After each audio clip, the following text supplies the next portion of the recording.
Welcome to a strand of debates called Making It in the 21st Century. First of all, I'd like to thank our strand sponsors, Jaguar Land Rover, for partnering us. In terms of the session today, Manufacturing the Great Comeback, I firstly want to thank our sponsor, AlixPartners, who are business consultants, business improvement specialists, and specialists in operational performance.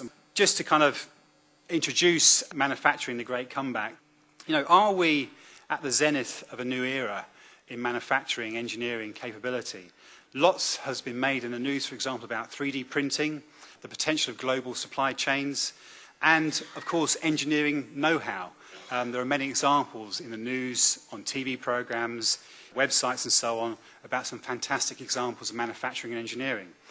Or, are we at a time when actually things have gone too far? The service economy is the prevailing sort of sense of how this country, for example, and many other Western countries are structured. So what chance is there for manufacturing ever to make a comeback? Are things kind of too far gone to kind of relive our bygone age, as it were?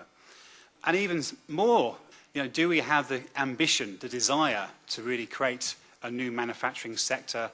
After all, given the talk about the service economy and finance industry, are we really ambitious enough and even open enough for growth, for the large-scale investment, perhaps, that manufacturing will really need or require in order to make something significant happen? So that's just a couple of questions that I want to sort of pose to yourselves and to the panel. So now I want to introduce the panel, and then they will come back with their introductions. So first of all, on my right, I have Mike Wright, who's Executive Director of Jaguar Land Rover, the sponsor of this strand.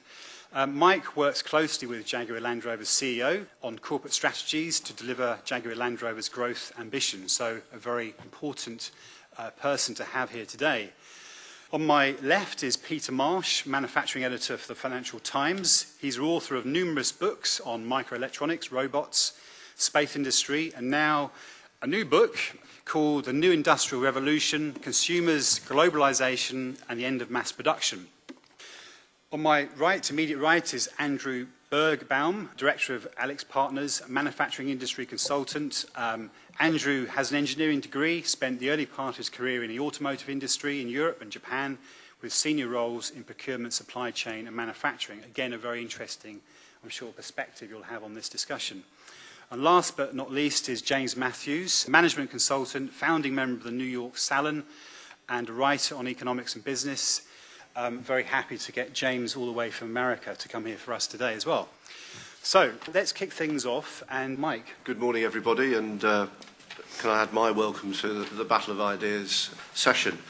Manufacturing the Great Comeback, or manufacturing the 21st century, clearly for a company like mine, is a hugely important question, and something that we frankly wrestle with every day of our business life.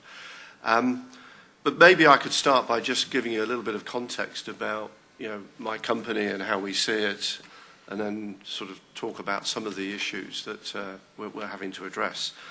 The automotive industry in the UK is enjoying actually quite a remarkable renaissance. I'm sure you've seen the statistic that says that we're actually exporting collectively across the industry more cars now than we did back in 1976. But of course the profile of that business has radically changed through those 30 or 40 years. And we feel as Jaguar Land Rover that we're very much at the heart of that renaissance. But it's not just about producing cars, it's much more complex than that. We're one of the UK's largest exporters now of any sector. Last year we exported about £8 billion worth of revenue around the world. We sell in 177 countries around the world. So we genuinely have a company with a global footprint in terms of our consumers. And we're enjoying success in a number of markets around the world. China is one, but even in Europe, where there is a downturn in the industry, our sales went up by 35%. And I mention those stats not to just make a kind of vox pop about the business, but you can't achieve those results without having a very strong product offering. And one of the great questions about manufacturing is, if you haven't got a good product creation process, that's innovating and designing great products, you're going to find it difficult to manufacture and sell products in what I would argue is one of the most competitive industries across the world. The automotive sector has been around for over 100 years, but in many cases is still at the vanguard of technological innovation, wrestling with all sorts of challenges, whether they come from the consumer or the regulator, or indeed ourselves. We source about 50% of our supply by revenue here in the UK. So not only have we got 22,000 employees based in the UK through 6 locations in the Midlands and the northwest of England, interestingly well outside of London, and maybe that's a question that we can come back to in terms of the perception of manufacturing here in London compared with outside of London.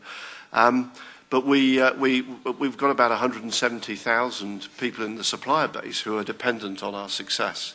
So the integrated complexity of the automotive industry, relying on suppliers to be very much part of our value creation process, is another really important question that we have to tackle with on a regular basis. The key point, though, about our business is we are led by design, engineering and innovation. If we haven't got the world's greatest designers and the world's greatest engineers working on our 2 campuses at Gaydon near Warwick and Whitley in Coventry, we're not going to create the products that the consumers are going to value and buy and make our success. So over the last 4 or 5 years, we've invested a huge amount of money. We invest about £2 billion a year on our product creation and innovation process, which is a very significant sum of money. All of it is spent in the UK, or virtually all of it is spent in the UK. And that actually marks us out as different to other UK automotive manufacturers, where the product creation process happens elsewhere in the world, by and large, and they then manufacture here, which is really important because it supports the supplier base. But Jaguar Land Rover, we reckon we spend about 80% of the total automotive R&D and product creation investment here in the UK. And that puts us up a level with other companies like Rolls-Royce and British Aerospace, who have got a great and deserved reputation for engineering excellence. But our competitors, and I'm sure the other speakers will touch on this, in that context then aren't here in the UK. And it's self-evident that we're up against particularly the 3 German premium brands who do all of their research, innovation and design largely in Germany. So when we're looking to answer the questions of how do you build up a great product range and how do you invest and get the skill set and everything else you need to design and innovate, the benchmarking that we have to do, frankly, we have to look over the water and find out what's going on in the rest of the world. So this question about, a UK revival is hugely important, but if you don't look outside the UK and see what goes on across the world, you're not going to get the right answers, and we could very quickly become quite isolated. We also are sponsoring and leading more collaborative work across academia, industry and government indeed, in terms of really trying to get our research and innovation capability to be at least world-class and ideally the best in the world.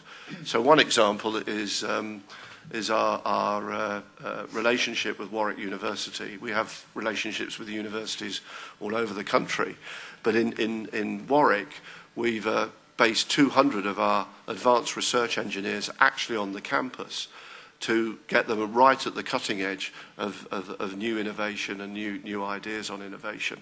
And that's a great example of industry, academia, helped with government to actually generate new ideas.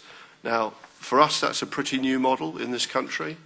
To go back to the global point, the Koreans, the Germans, the Americans have been doing that for years.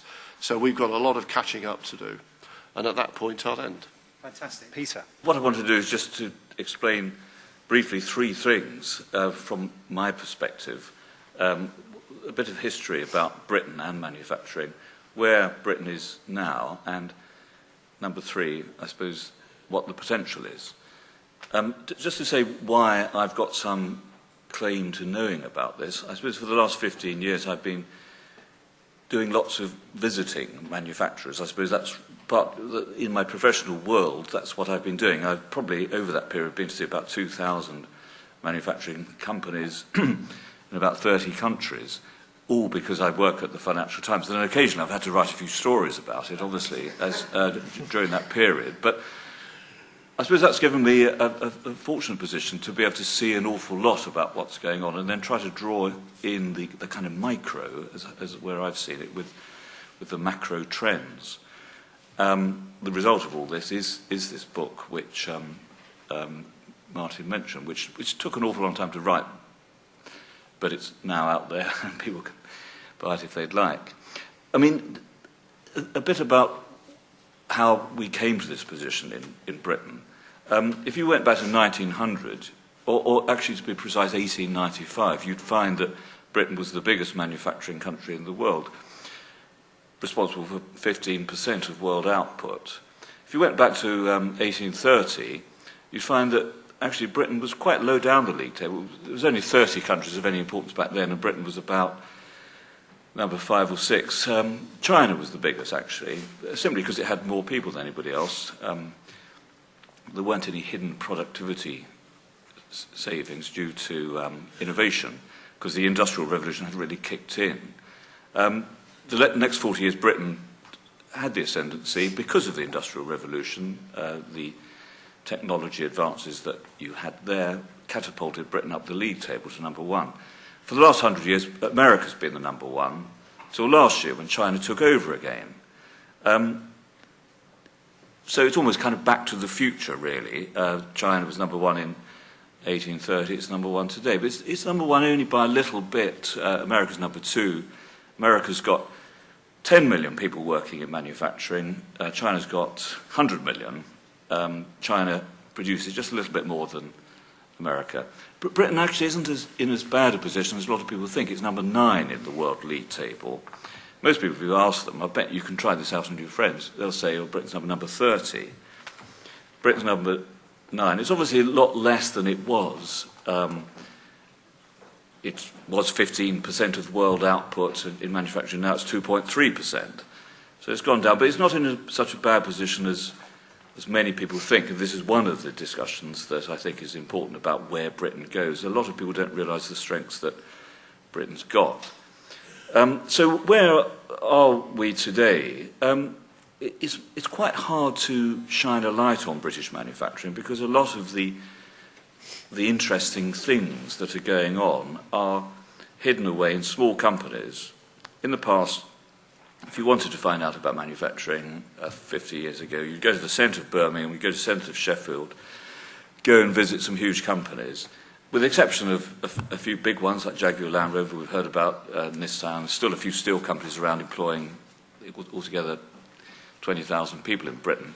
But most of the really interesting things going on in manufacturing are far less easy to find. They're in the industrial estates, hidden away, 100 people working in Solihull or somewhere like that, which most people wouldn't normally go to. Jaguar Land Rover, of course, would.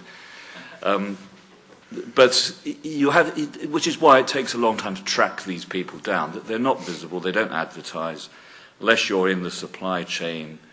You buy from them or you supply to them. You wouldn't know. You as a consumer wouldn't know either because their item is buried away deep inside somebody else's product. There's many examples of this. I mean, one really wonderful example is 2 companies down in Poole in Dorset, who are the biggest companies in the world making air-bearing spindles.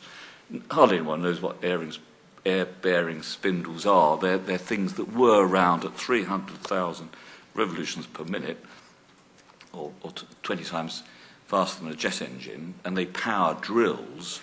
The drills make little tiny holes in circuit boards. If you didn't have these holes in circuit boards, you wouldn't have such dense arrays of chips that go in iPhones and the like. So if you didn't have the air-bearing spindles, you wouldn't have the today's modern phones that work as well as they do. it's down to these two companies based in Poole.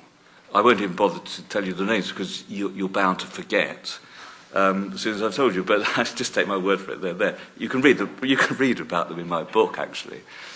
The potential, which is, I suppose, what this debate is about. A lot of people have got interested in manufacturing more than anything because of the financial crisis of a few years ago. It made people think, well, should we in Britain have had so much faith in the service part of our economy, particularly financial services, wouldn't it be an idea to revisit some of the past for the UK? But the point I'm trying to make is that certainly it's a good idea to boost manufacturing, but you won't go about doing it by looking to see what was going on 100 years ago in Britain's heyday. You need to do something about it given today's circumstances. I mean, my take on this, and you have a similar level of debate in other countries, America being a good example. My take on all this is that if you study what Britain's got, these smaller firms, you look at what they've done, what they need, and then you build on that. And I think that's something that we can perhaps discuss later on. So that's my brief exposition to get things going from my perspective. Okay, thank you, Peter. So, as I was thinking about this debate, the question that popped into my mind was, if we had a renaissance in the UK, how would we judge that it was successful? Or rather, what metrics would we use to say that it actually happened? And I'll leave that thought with you for a moment. So let's say where we are today. I'm sure most of you know that manufacturing today has pretty much flatlined. So in terms of economic output, it pretty much is what it was 15 years ago in nominal terms, which means in real terms it's reduced. It currently accounts for about 11% of our national output, and if you compare that to the late 70s where it was 30%, you can see a massive drop. And if we then look at employment, whereas today there's 2.5 million people employed in manufacturing, it was 7 million 30 years ago. So that's a drop of 2/3 in one generation. So everybody knows that it's not just because we've become less competitive on the world stage, but also that productivity improvement means that the equivalent employee now produces double what they did 30 years ago. Therefore, we need 50% of the people to manufacture the same amount of goods. The task of getting back to a level of employment where we were with this productivity is absolutely enormous, in my opinion. So the question that I keep asking myself is, would a renaissance be judged a success if we return to the same level of economic output, but jobs stayed the same, i.e. 2.5 million? A lot of our industry has gone. So 15 years ago, we had things like clothing, leather goods, textiles, small and home electronic goods, just to name but a few. These are all gone. All of these segments have commonality. They require high levels of labour and are fairly easy to transport. And of course, they therefore go to the place, wherever it is in the world, that has those things. Some expected that once the developing world inflated its wages, that this would all come back. But I think the reality is that many of these goods are now produced in global centres of excellence, where there is massive global economies of scale. Footwear is one example, where supply chains are really intricately linked, and therefore the barriers to re-entry, if you will, are very high. It's not all bad news. I'm painting quite a bleak picture, but it's not. We have seen significant growth in manufacturing over the past few years. Let's take one by one. Food production.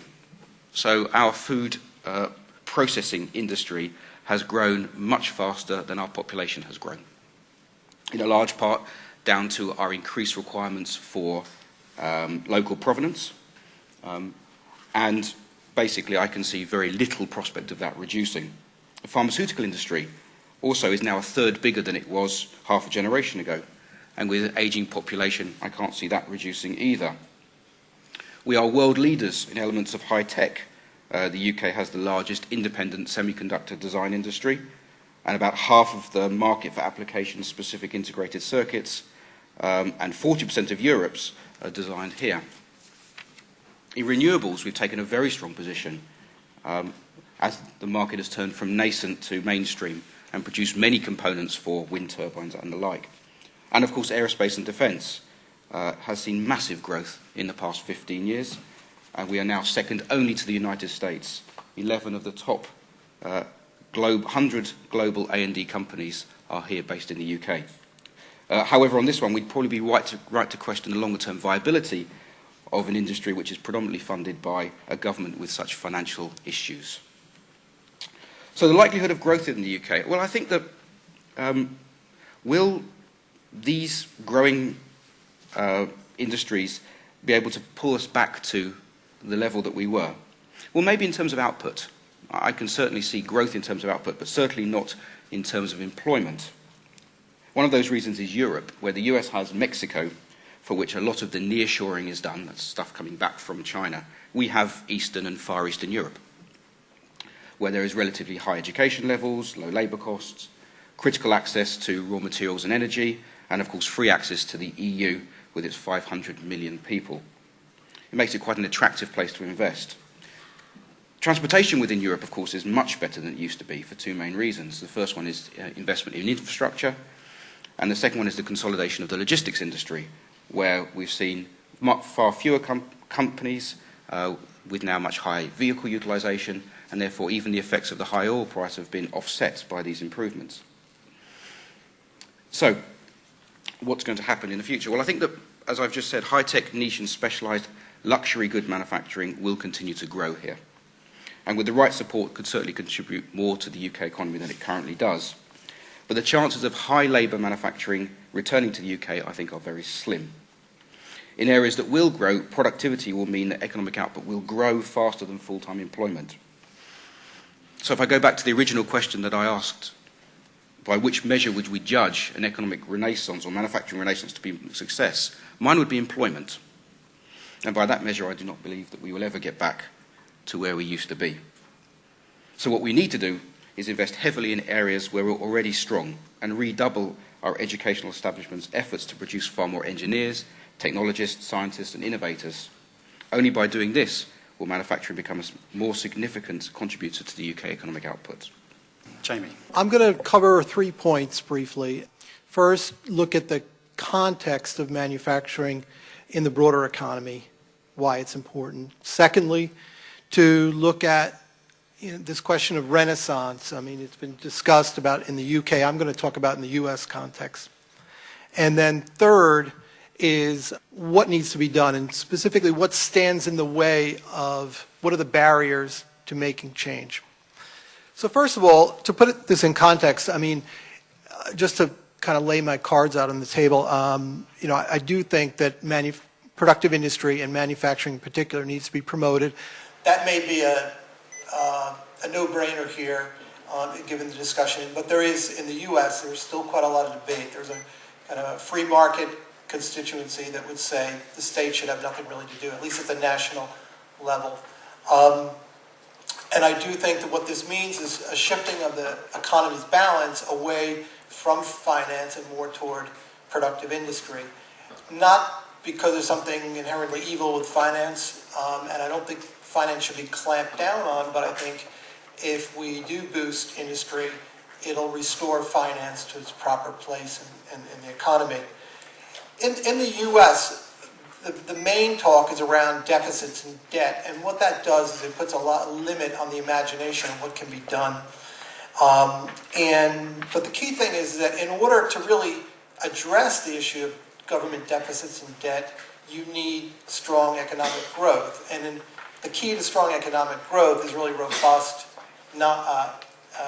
non-financial industry. And by productive industry, I would say, let's not focus just on manufacturing, because it's not just making stuff. There's, other industrial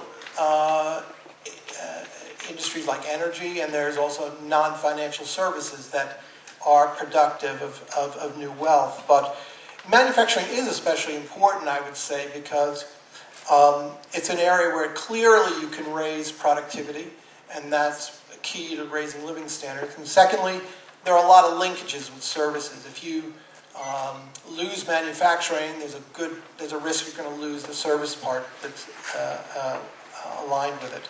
Moving on to my second point, what's the state of manufacturing? And I'm going to focus on the U.S. The same word, renaissance, is used in the U.S. context. Manufacturing in the last couple of years has grown faster than other industries in the U.S. We see examples of, big news about Google deciding to stay in the U.S. We've seen reshoring we've seen GE, Caterpillar moving back from Asia to the U.S. And reports like the Boston Consulting Group had a very prominent series of reports, very bullish about U.S. manufacturing prospects. Is there really a renaissance going on? Well, I think it's very questionable. Some of it is really clearly just a bouncing back from the recession, and it's questionable whether it can be sustained. One of the leading academics in this area is a guy named Robert Atkinson, and he recently wrote that if you look by sector within manufacturing, 13 of 19 manufacturing sectors saw declines in output over the past decade, while the economy was generally growing. And what's clear is that in the U.S., it's really computer and related industries that are standouts, and in particular, what you have to look at is things like not just output, but with the investment that's going in, and really it's suboptimal. There still are a lot of companies sitting on a lot of cash. And I think when you look at Renaissance, what you'd really be looking at is not just traditional measures of output coming back, things like that, but really, are you seeing real innovation on a widespread basis across the economy? And there I'd say you're really not seeing what's needed and what to keep moving forward. Two things here. One is you don't see scale.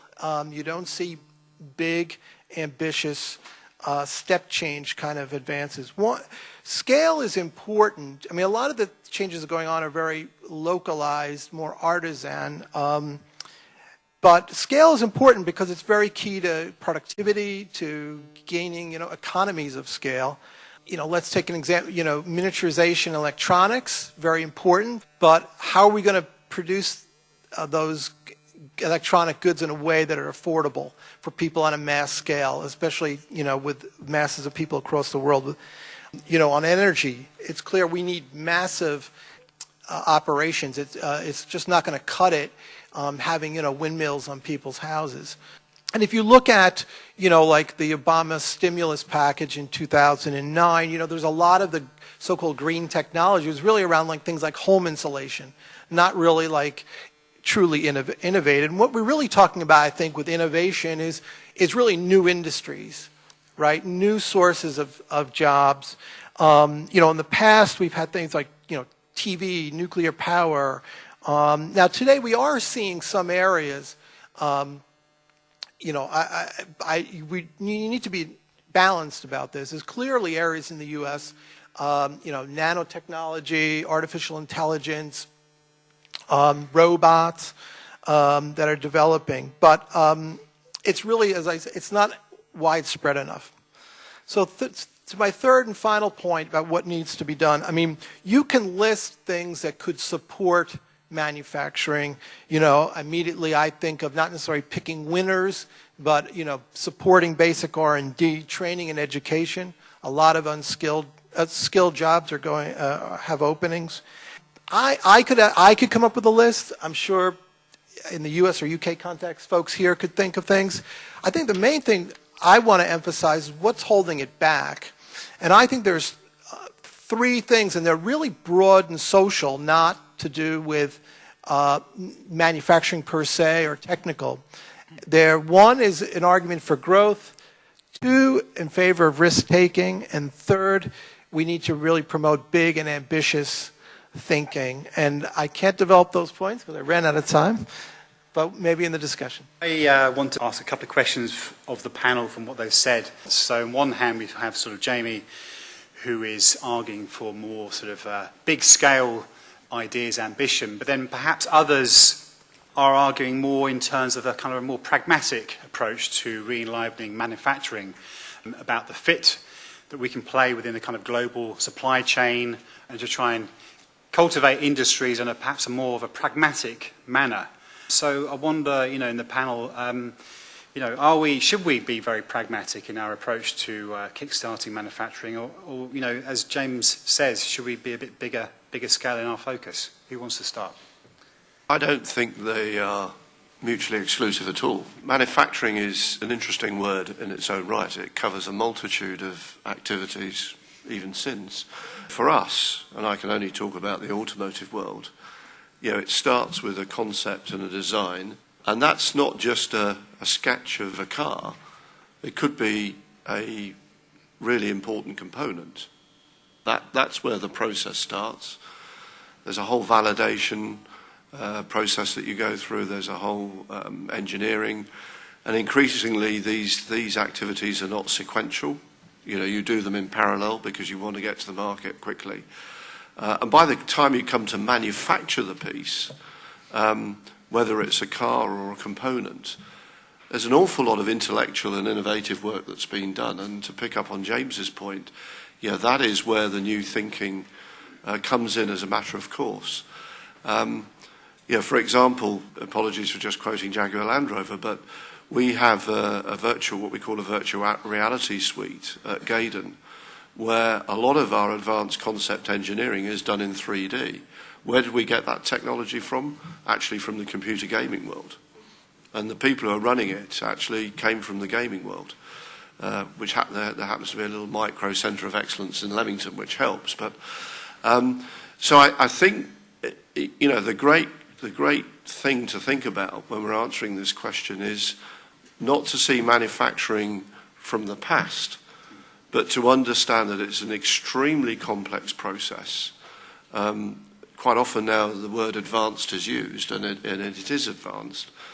If you haven't been, and I don't care if it's a car factory or a food processing factory or any manufacturing facility, I implore you to go and visit one and just see the level of technology and innovation that's in the manufacturing process here in the UK or anywhere in the world. It's a very, very modern activity. So I don't think there is this sort of pragmatism versus new innovation gap at all, Mark. I think they're one and the same thing. Peter, how do you respond to that? Well, I do agree with Mike in the sense that you can have both big, all-encompassing ideas, and there's a good place for that, as well as trying to sow the seeds at a much lower level for activity to be fertilised, if that's the correct word, but grow, and from this you can establish new ideas, new businesses. I mean, to flesh out what I mean, I think there is a role for big government thinking here. Now, some of you might remember, say, in 1978 there was creation of a company in Britain using ideas that today would be considered completely out of date. You had the start of something called InMOS, which was meant to be, under a Labour administration, Britain's answer to Intel, the semiconductor company. There was a big effort to establish InMOS as a state-owned semiconductor company. I mean, you could say kind of predictably that the idea never really worked in commercial terms, but in technological terms it did work, actually. It seeded some very interesting ideas in the Ian Barron and the Transmuter. The interesting thing is, it's like the Big Bang in the universe, that something happens, then you have to wait a few years to get the impacts. And today you can go down to Bristol, where InMOS was based, and you can see about 10 or 20 companies, quite a lot of them not owned by British entities anymore, but doing things, doing productive work, employing people on good salaries. That all was created from InMOS. The same way as you can look at the aircraft carriers project today, £5.2 billion worth of government money, seeded work on 2 aircraft carriers. Now, do you need 2 aircraft carriers? You can have another debate about that from a defence point of view, but it's actually stimulated work in 800 companies around Britain. Now, nuclear power stations, obviously you could say there's more of an obvious requirement for energy. You can have big government thoughts in that kind of area, and it will have an impact on useful, productive manufacturing and technology that goes on much lower down in the economy. Now what do I mean from the ground upwards? Look at Cambridge. Cambridge is probably the best example in Britain of intellectual stroke business stroke technological activity, with several thousand companies there, all completely unplanned due to a number of things going on 30, 40 years ago, but all to do with seeding intellectual capability. What has emerged from Cambridge is a fantastic hotbed of innovation, which Britain needs to develop and see flourishing. Some of it is manufacturing, not all of it. But there's no substitute for seeding intellectual capability, getting clever people together, doing things. Give them a few bankers and legal people to help them produce companies, and you'll get somewhere. Okay. I mean, Andrew, you were sort of talking about how to measure success and looking at other aspects in terms of the state of manufacturing has sort of flatlined at 11% of the economy, but equally compared to, as you said, where we were in the past, we're very much more productive in terms of how we do make things. So, in a way, strange question to ask perhaps, but what's the problem with that? Because we are employing better technology, better ways of making things using our intellectual capacity and the rest of it, and still producing a fair amount of value from that.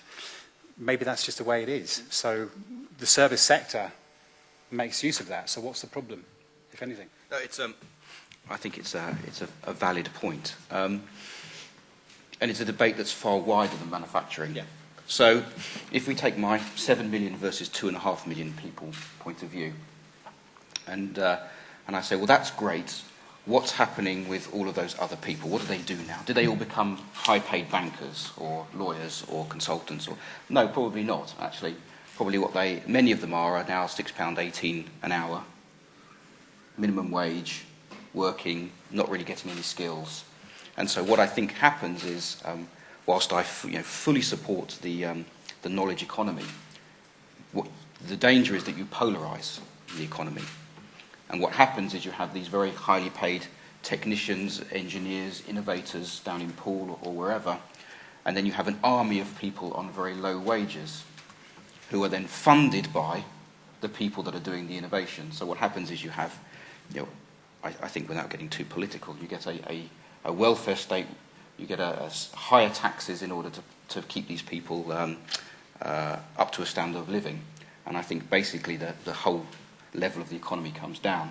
So that's a real worry for me, as I think 1 or 2 generations from now. So what I would like to see is methods by which we can take these people out of that level, get them more involved into, if not the highest level of manufacturing thinking or technology thinking, but at least in the supporting area. Otherwise, you're just going to have a polarised service economy. Okay. I mean, on that though, surely, okay, slightly hackneyed example, but lathe operators and people who made the tooling were never always that well paid. So isn't it going to be the same case whatever we do? Well, I mean, this is the question. No, you're right, they weren't that well paid, but they were getting skills, they managed to have some career progression, they become master craftsmen or whatever it is as they were going on, and they obviously could create value. Okay. The issue would be what do we do with the Starbucks barista? Final thing for you, Jamie. I mean, I like the fact that you are wanting to encourage more risk-taking, ambition, big thinking. Obviously great on paper for us to talk the talk, but how do we kickstart that? Because everywhere around us, government are very reluctant, businesses, as you say, are sitting on piles of cash. So what is it going to take to make people start thinking a bit more broadly about the challenge? Yeah, sure. So, first of all, just before I get to that point, just to say I agree with my fellow panelists about it's not an either or, definitely. And when you see, I live in upstate New York near Corning, and Corning, what Corning has done with its Gorilla Glass, right? Take a prior thing, that's a great use, and that company devotes a tremendous amount of its money into R&D. But the danger in all this discussion around, you're finding your niche and being pragmatic is that from the social, the wide view is that no one's thinking about seeding and tomorrow in new areas necessarily. What's holding it back isn't limited to this area of within manufacturing itself. I mean, there's a risk aversion generally in society. There's a sort of clinging to safety, the sort of precautionary principle, the idea we can't do anything unless you can prove that it will do no harm. That kind of, idea, is something pervasive. So, the fact that business people are risk averse when society is generally risk averse is not really a surprise. Likewise, there's a lot of immediate objections to growth, the idea of just growth. I mean, it's immediately when you talk about growth, you hear things, it's going to destroy communities, it's going to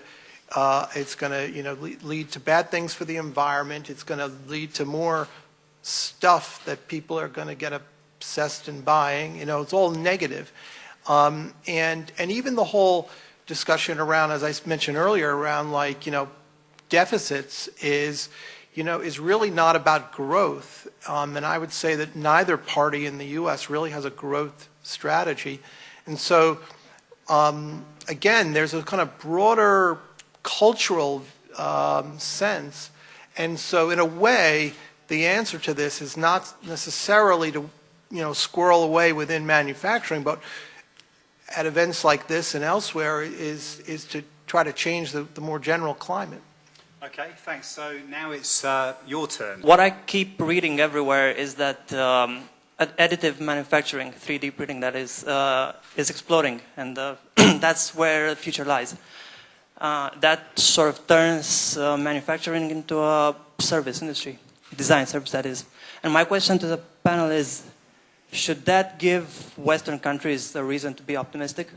My name's Kevin McCullough. I've got two real quick questions based on differences I noticed in the panel. First one, Peter didn't necessarily mention in his speech, but in the book you seem quite boyish about investment in R&D, whereas Jamie seemed to suggest that it was quite puny levels of investment, lots of companies sitting on cash piles. So I'd like to hear more about a sort of perspective on that. And then in terms of centres of excellence, very heartening to hear Mike say that 50% of your sourcing is done in the UK. I'd always kind of more veered on Andrew's point that that the UK was lacking those clusters of centre of excellence, and that's a real barrier to growth. And it's not just a case of having a genius idea and a smart company. You need that wider infrastructure to support it. So I'd just like to hear a little bit more about that. Okay, thanks. With the coalition government facing criticism for the levels of support for manufacturing for growth, my question is mainly for Peter. How do you think government can assist the private sector to look for the next manufacturing opportunity? One of the things I was thinking about, and particularly in this context of how would we measure a renaissance, the way the general public, and I think based on my reading of the US media, this is even more true over there, where they actually think the iPhone is made in China when only 4% of the value added is added in China, is if they can see products on the shelves stamped made in England. One of the impression I've got from all four parts of the members of the panel is if there is a manufacturing renaissance in the English-speaking world, it will not involve final assembly of consumer goods. It will involve, if you like, to combine Jaguar Land Rover, Rolls-Royce, and those guys in Poole making air-bearing spindles, things that rotate very, very fast indeed.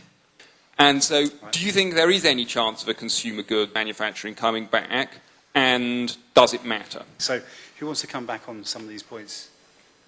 As we think about what the UK does best, to just go to some other points, manufacturing is not just hitting things very hard or assembling things. It's everything from coming up with the idea through to physically delivering it to people wherever they may be in the world.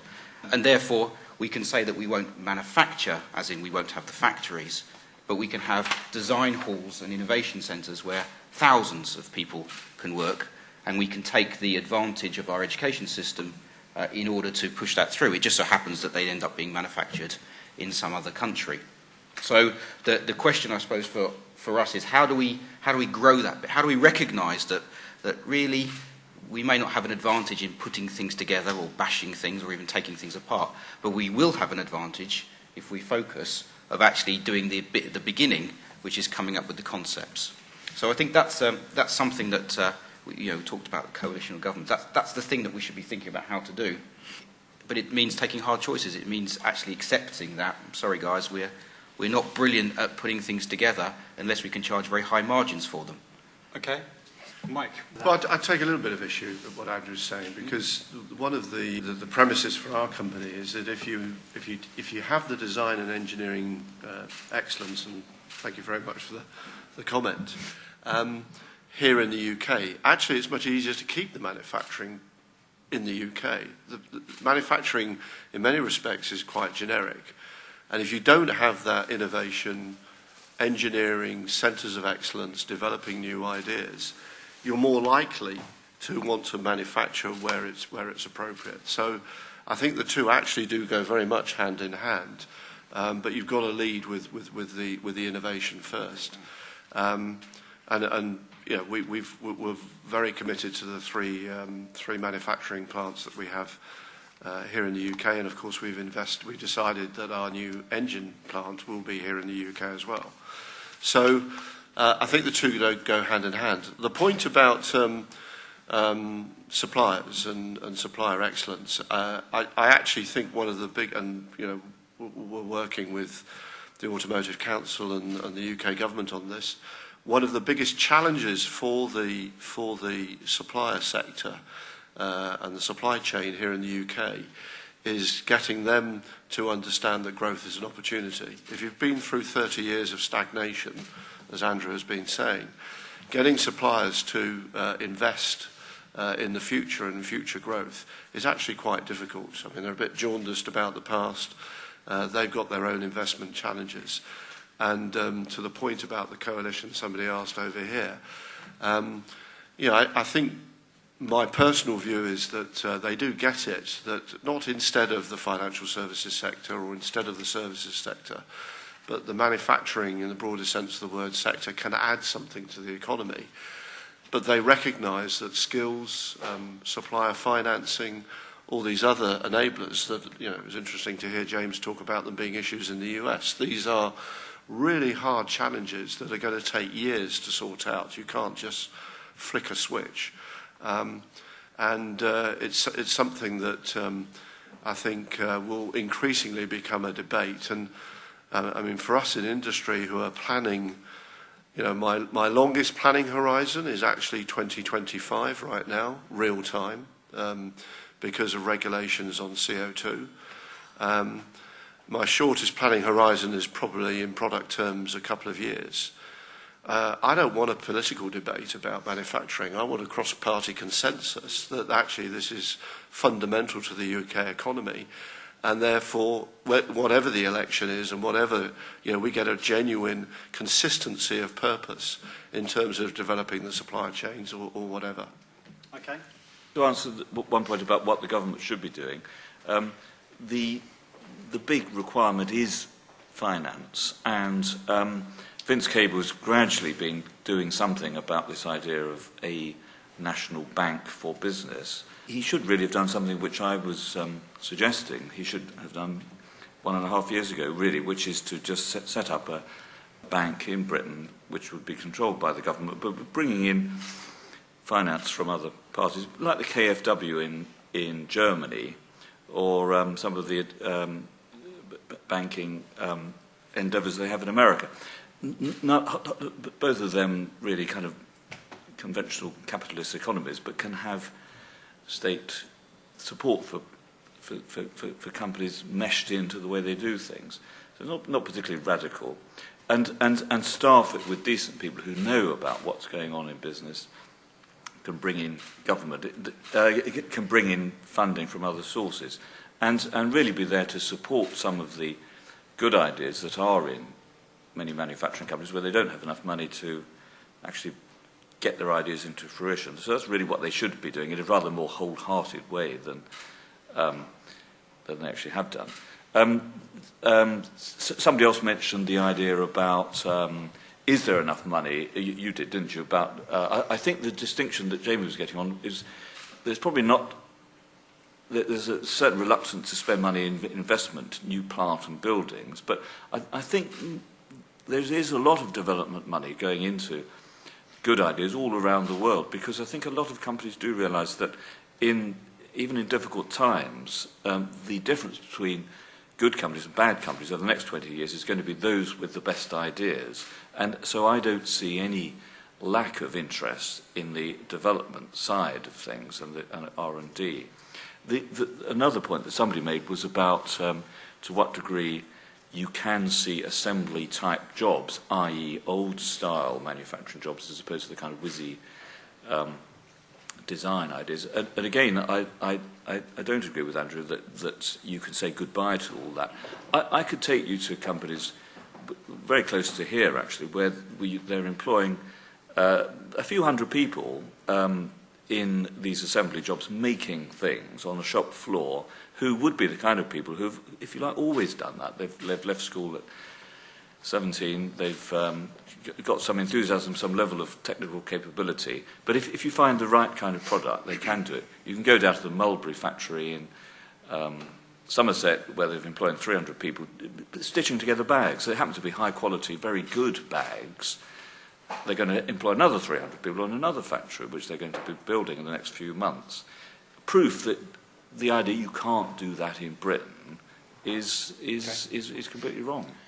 So, Jamie, I mean, how do you respond to some of that? Especially also about financing, because is it, you know, if we set up a sort of a bank to do it, is that going to be enough? Even though politics and politicians themselves are equally very timid, you know, so. Yeah, I mean, I think that I wouldn't at all disagree with the idea of financing. I mean, clearly there's when there's a reluctance to invest, anything that can get things moving would be welcome. It's just a question of, you know, is that sufficient? I think there's other things as well that need to be done. And I agree with what Mike had said about it's really kind of a sterile debate in the U.S., I'd say the national level. But, you know, like to give an example, if you take San Diego right at the southern part of the U.S., right, you've got developments there in biotechnology and genomes, and it's very much linked with the National Institute of Health, right? So it's sort of government-related body, right? So government is involved. Like, it's not like, should we get government involved? In the U.S., government, the military is already involved in a big way. And then, secondly, you've got Republicans who are in government who are very supportive of that. So the more, and in the U.S., the more local you get in terms of government, the more the ideology goes away. So, and so, it's clearly not an either or. And I've been taking some pops at the Republicans. I mean, if you look at the Obama and the Democrats, it's not as if they've been consistent as well, either. You've got, in some ways, some of the old industrial type policy. I mean, there's a lot of talk about backing, sort of crony capitalism, backing Solyndra and trying to pick winners. That's really not the way forward. And also, very inconsistent. I mean, there's like, Obama will come out State of the Union and say, oh, we ought to do all these great things, and then you don't hear anything more. I mean, you can't just, this needs consistent work. And you also, and also in terms of energy, it's really clear that, energy is very important to support manufacturing industry generally, and there are a lot of green constraints on developing energy in the U.S. that the Democrats are proposing. Okay, thank you, panel. So who else wants to speak? Right, I loved my Jaguar, but I couldn't get in the garage. I couldn't get a Jaguar in my garage now. There's a business opportunity.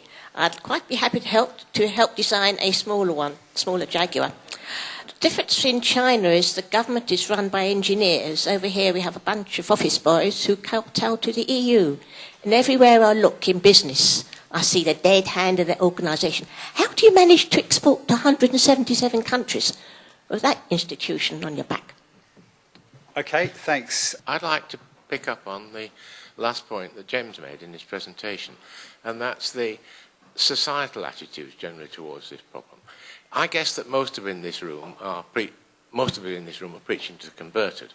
And what I'd like to do is to involve the other 1,000 or so people that are here at this battle of ideas in getting it, and in getting into this issue. And I'd just like to raise two small points of detail within that. The first is they're hijacking this word creative by a bunch of people who paint things blue and produce pictures or music that none of the rest of us can understand.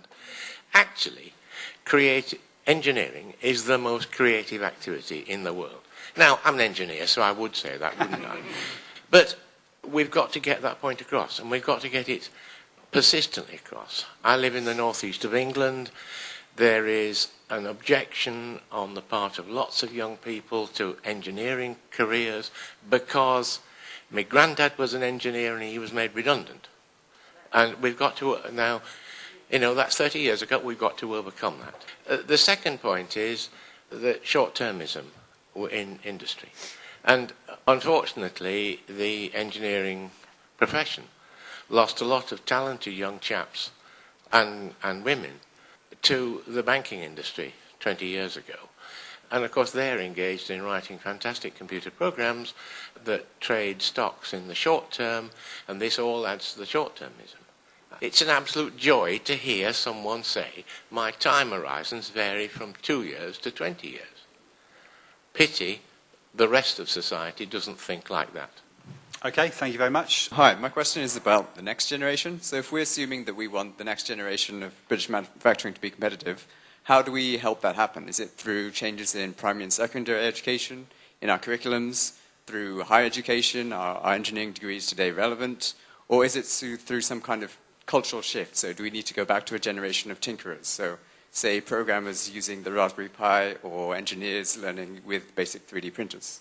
Very good. It kind of connects with the question earlier about perceptions as well. So that's something I want to for people to come back on, because I think it's a very important point.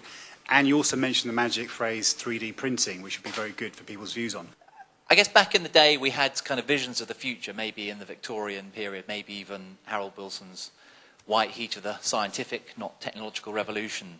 And I wonder to what extent our political leaders are creating a climate in which we have a vision of the future. It might be the space race, it might be something else which can, and perhaps more than aircraft carriers even, that can cohere innovators and manufacturers and designers' activity around the future. Because it seems to me that, as I think James has argued, we need to create new markets and new industries. If you look at the hoary old example of Apple and the iPhone we're going to talk about a lot, the iPhone's not a product, right? It's a service. It's an ecosystem, to use an inappropriate metaphor. Which has very little to do with the physical thing. The money made in that is by mobile phone companies, by other vendors and so on. How do we imagine the kind of industries that would evolve in that way that would help us to cohere British manufacturing or service manufacturing, whatever you want to call it? Okay, thank you. Two things often cited as barriers. First thing is partly just an echo of the previous question is when you get hold of people, you find, lots of manufacturers standardly say it's very difficult to get people with the right kind of skills and attitudes. A, do you think that's right? B, what would you change? Okay. Second thing often cited, particularly in ICT, is the way the patent system is now working and the way people are using patent systems. So, for example, think about the way IBM got going. It got going because of huge US state government investment and the insistence by the US government that the technology developed was shared amongst private companies, and only then was IBM and a huge ICT ecosystem able to develop profit-wise. Worries about the patent system are now that actually it's destructive rather than constructive. A, do you agree? B, what would you change about it? I think we need to hear in this debate a little bit more about the question of labour and employment, because I think only Andrew's really discussed it.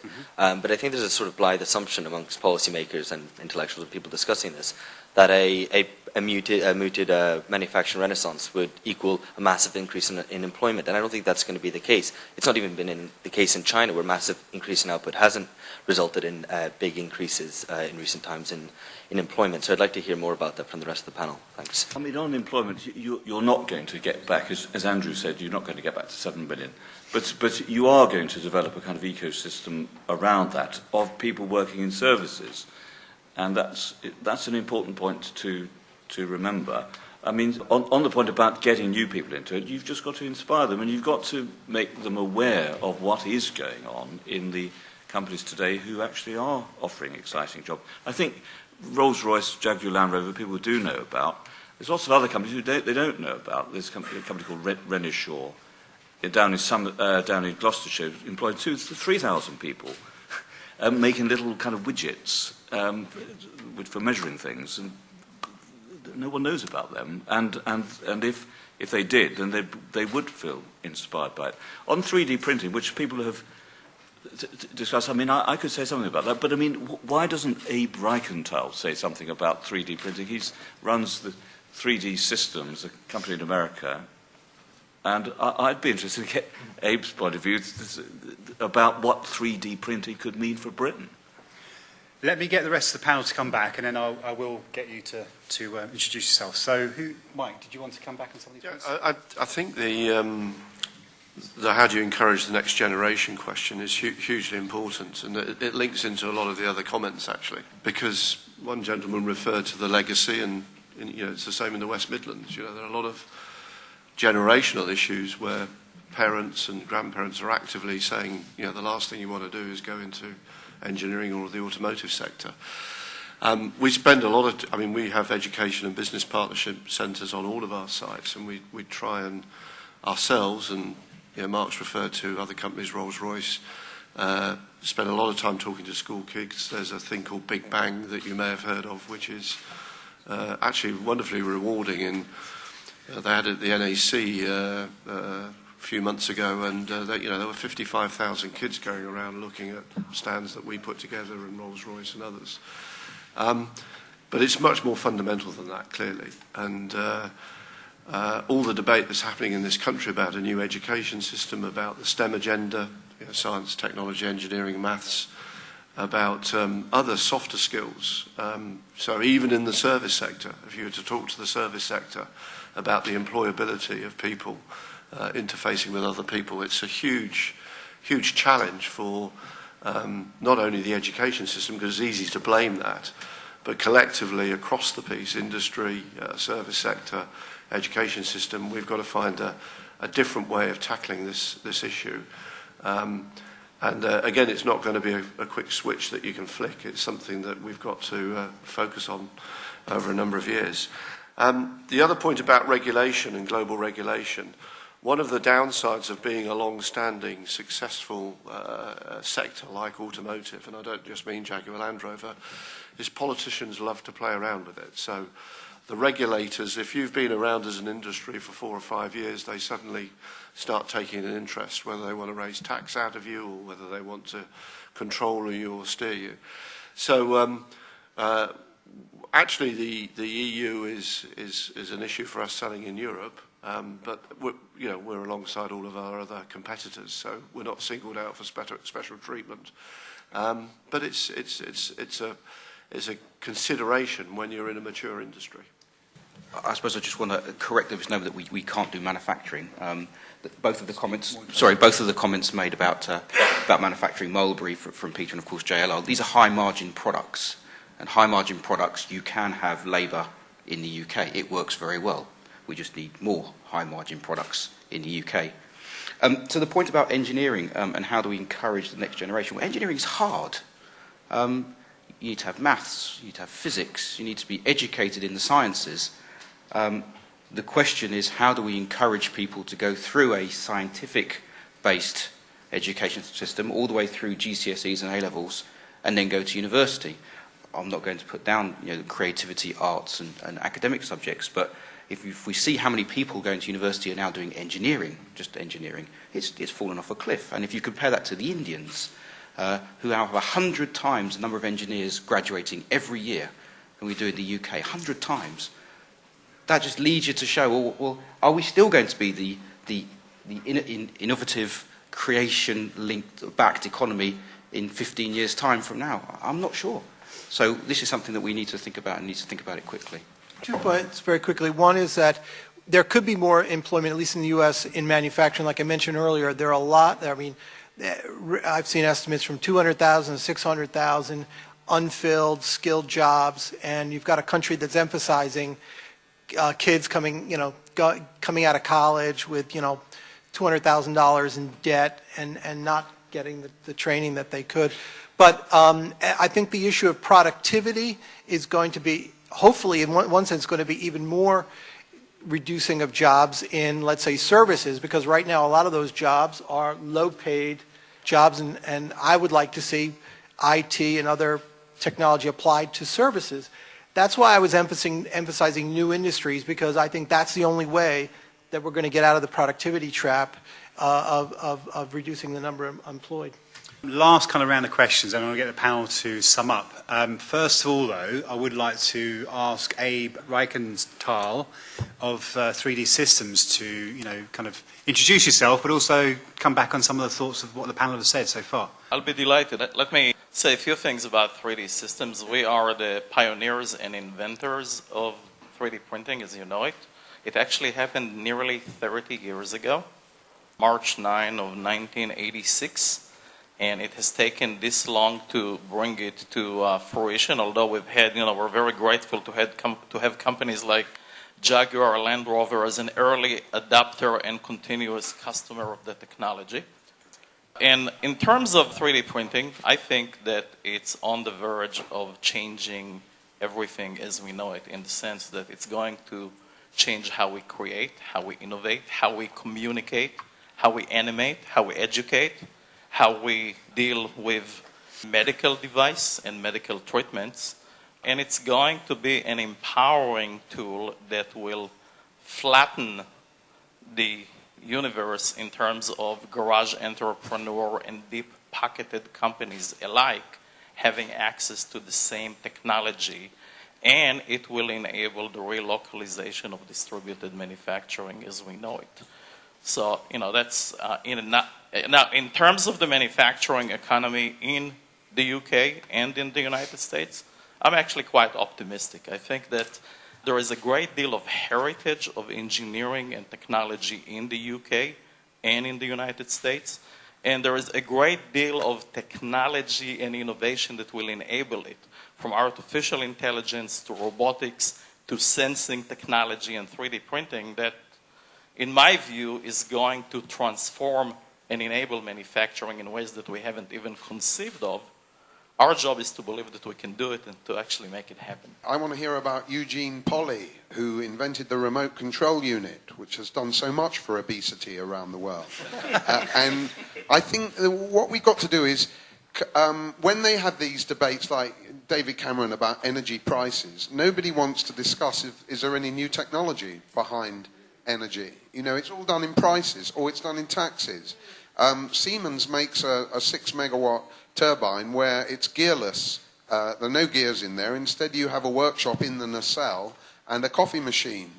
So that kind of romance of manufacturing is what I think we need to hear about. Let's not be defensive about, we're not respected, engineers aren't paid enough, our status isn't low enough, we've all got an all-male lineup full of geeks and nerds and, no women here. And or alternatively, we've got some women engineers at last. All of that stuff. It's too defensive. On the other hand, we have all this sort of flag-waving stuff about Johnny Ive. So I think we've got to get the balance right and keep getting away from prices and taxes onto real stuff. I wondered what role the panel thought the EU had to play in the revival. In particular, the recent figure shows that exports to the EU from the UK are down 7.8%, and more particularly last year, BASF's R&D base relocated from Europe to the US because of the EU's precautionary principle.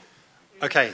Thank you. Why is nobody talking about aligning what markets want now and in the future with what we're manufacturing?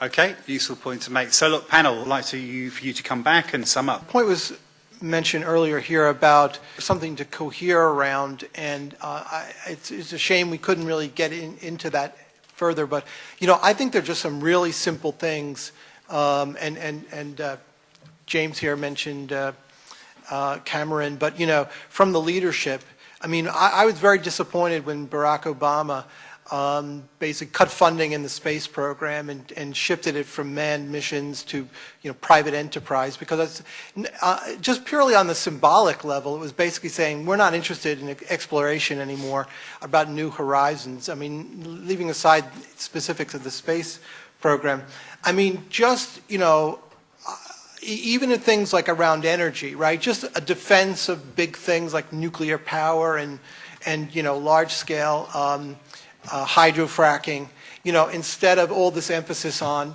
let's save energy, let's, individual behavior, really small stuff. I mean, just the bully pulpit, could, in itself, would be a real advance if we had leadership that would just put out those ideas just to get people talking and debating that. I think that it's been an interesting debate. What is certainly clear is that we need to focus, redouble our efforts on innovation, whether that's Cambridge or ISIS and Oxford or even somebody in their garage, and make funding available much easier easily available to those types of people. I think as well we need to be fairly focused and clear on what we can do and what we can't do, and not throw good money after bad. And I think I'll end there, actually. Thank you. The main thing is education and publicity. Tell people what is possible, what's going on now, indicate that it is exciting, get James Woodhousen in to be rude about people and inspire them at the same time. That's my recipe for the future. And last up, Mike.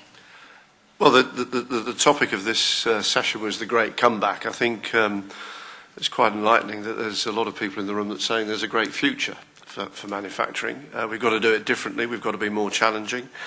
And it's to come back to the EU point. I'm not an expert on EU politics, but even there are signals that they recognise that they've lost their competitiveness, and certain of the commissions out there are starting to look at different ways of. Somebody talked about BSF going out of Europe. They recognise that they could lose their intellectual innovation skill base, and if that goes, then the manufacturing issue for Europe will get even worse. So I think there's a sea change happening out there, which is good. Okay, thank you. Can we applaud our speakers for a very, very fascinating introduction?